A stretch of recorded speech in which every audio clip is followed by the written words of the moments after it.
I I can find it. So this started because I saw Russell Crowe change his profile pic to a still of him from the movie that he's doing portraying Father Amorth. So I tweeted out this morning, I said, Russell Crowe is going to be Father Amorth.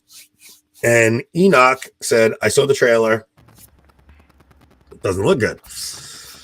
So I was like, well, what does he mean by it doesn't look good? Like, what are they doing with this? Now, they took this amazing exorcist and they made a cartoon of his life. In other words, some of these, like the exorcism of Emily Rose, right, was based on the exorcism of Annalise Michel, and they changed things. There was some artistic license there, but it was more to put it in our modern time and modern America, whereas Annalise Michel was in the 70s in Germany, right? So, but more or less, it's one of the more accurate exorcism movies. Not just that, they did a really good job on that movie. Like, if you're going to go watch an exorcism movie, more than The Exorcist, go and watch The Exorcism of what is it actually called? Emily Rose. Go watch that movie because the Catholicism in it is beautiful. Like, they actually get it right. There obviously is, there's going to be stuff where they have the girl floating on the ceiling, things like that. They're always going to do that, The right too, yeah. Anthony Hopkins was in The Right. I still liked The Right as a movie, even though they did. It wasn't so like it was still a psychological thriller. Whereas what this looks to be, is that they took maybe the name Gabriel Amorth and put it on a just terribly made horror movie, right? Like, yeah, it looks like a cheesy horror movie. So Teresa says Annalise was abused. The priest was guilty as well as the parents. She had epilepsy. It's a controversial subject because she did end up dying after 10 months of exorcism, but and that exorcism, as far as I know, wasn't given the approval by those priests ordinary. But it's an interesting subject, that's for sure. I mean, you listen to the tapes of Annalise; they're pretty creepy. I think that one gets a lot of hate and is kind of denigrated by members of the church because of what was said by Annalise. I think so too. I don't think I would trust. Right. Yeah, when you listen to those tapes, it sounds legit. I've heard the people that know more than I do anyway say not that she was starved, but just that she wouldn't eat no matter what. That even when she was when they tried to force fluids and things like that she just wasn't having it. So, and also the whole point was that the point of the movie was that she offered herself as a victim soul. Yeah. So I don't know. I never studied the actual case itself. I can only tell you what the movie said. But let's check out Russell Crowe's version of Father Amorth. Whatever you do, you only do because God allows it. Did he allow that?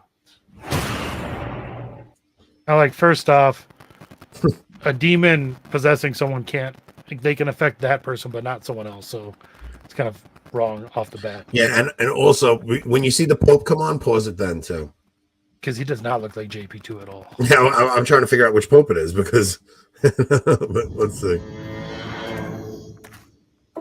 Father Gabriel Amorth. On the night of June 4th, you performed an exorcism. That was not an exorcism.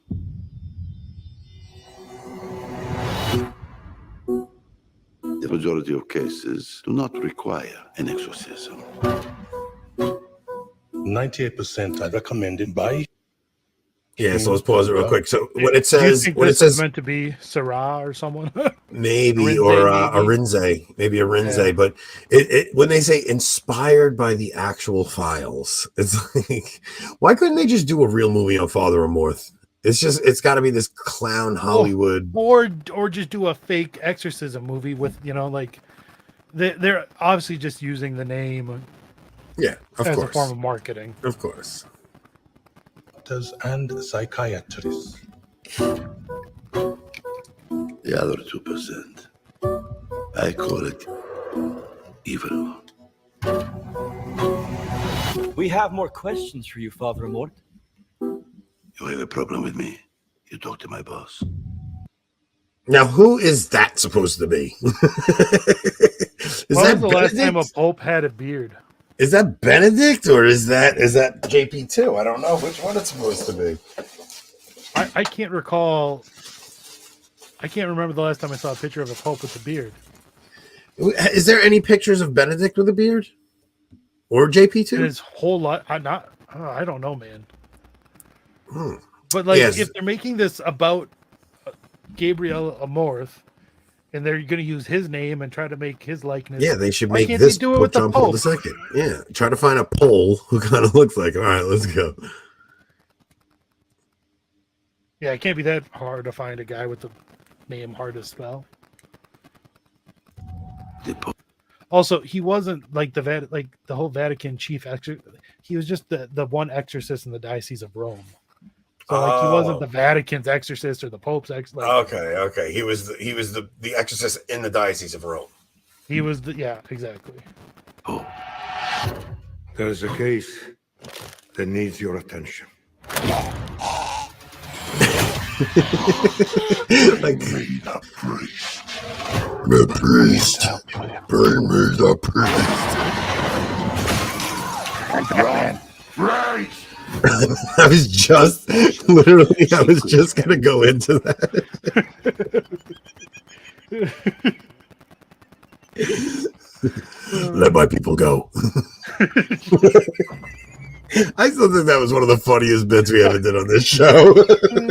For anybody that doesn't know what we're doing, we were making fun of Christian Bale in Moses. he was Exodus. No, it was actually was it the Exodus? Yeah, the movie was called The Exodus, and because Christian Bale does the Batman voice, we were trying to quote a whole bunch of lines from Exodus, saying, I'm Moses. "I'm Moses, let my people go." All right, let's go. Is the Vatican sealed? The Church has fought against this demon before. The Vatican covered it up. We need to find out why. You've been played. You talk the bait. Lauren says that's her kids when she says it's time to go to bed. That little What? kid speaking in that voice, the little kid in the it's her kids when it's time to go to bed. Whatever you do, you only do because God allows it.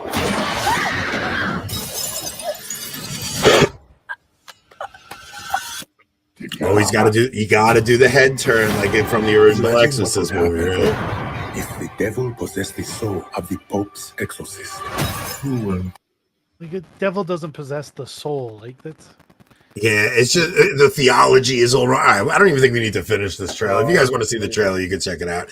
But it's just funny how they just have to go the gimmick route. And what Enoch said is so true, man. It's like there's always some silly twist where the exorcist ends up possessed. Same with the right. So in the right, it was now an exorcist has to go to confession before he does an exorcist every time, right? I would imagine. I Can't don't be know if mortal sin. have to, but I know like they almost every exorcist I've heard say that they do. Yeah. Yeah, like to go into an exorcism while you're in mortal sin or something. Otherwise, it's like I don't know, but that's the Hollywood gimmick. Like they're gonna make Father Amorth get possessed. Now I have heard a story about one priest who did try to use that as a way to.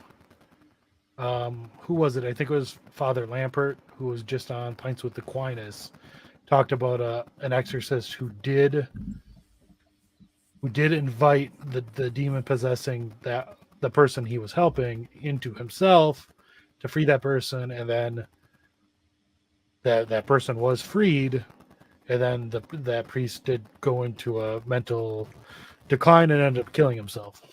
So there is at least one known case of it. Yeah. See, like you really can't, you cannot mess around with this. That's like the stupidity I had when I said, "Lord, I'm not have any suffering, I'm willing to take on some suffering. Like, you really got to be careful with that kind of stuff. I've been getting cluster headaches ever since for 15 years now. You really can't play around like with stuff like that, man. And I would think a priest would be smart enough to not do something like that. But yeah, Rick says, of course the Vatican covered it up. But Rick, honestly, I was gonna say that's probably the most realistic part of the whole thing. it's like the only thing I believe in the current state of things right now. At first, when they like were breaking into the wall and like the Vatican covered it up, I'm like, oh, they're gonna talk about that girl that went missing in the 80s, or I don't know if you've heard that story. Yeah, I saw I started watching that series, the Vatican girl. You told me about that series. Yeah. Let me ask you something. You listened to the Exorcist Files podcast. I never actually checked that out. What's going on with that? What is that? I'm kind of torn about it.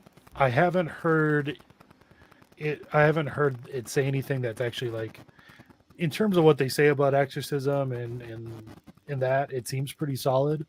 But at the same time, like, I don't know how I feel about like the overt dramatization of exorcisms as a form of entertainment, because it does seem to be more entertainment focused than necessarily educational focused.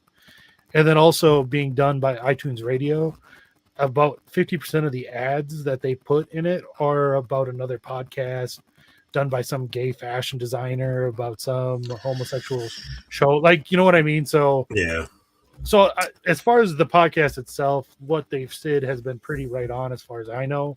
But I think as a whole, I wouldn't necessarily not recommend it, but I wouldn't go out of my way to recommend it to people when they're going to hear ads for some of the. I got to tell you, Rick's constantly mentioning like older movies that Constantine is good.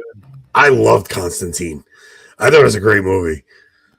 It's it's necessarily clearly fictional, Catholic, right? But no, it's got very Catholic themes in it, though, right?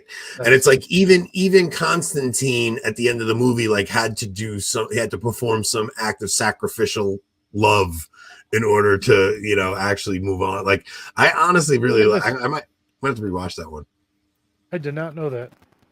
1917 Code of Canon Law forbade beards for Roman priests. I actually was, I think we actually did a trivia question in, like, there was a council that forbade it. And one of the early councils forbade it. This would be way cooler if the last pope with a bear was Innocent the 12th. That would be sweet. Oh, he wrote bear instead of beard.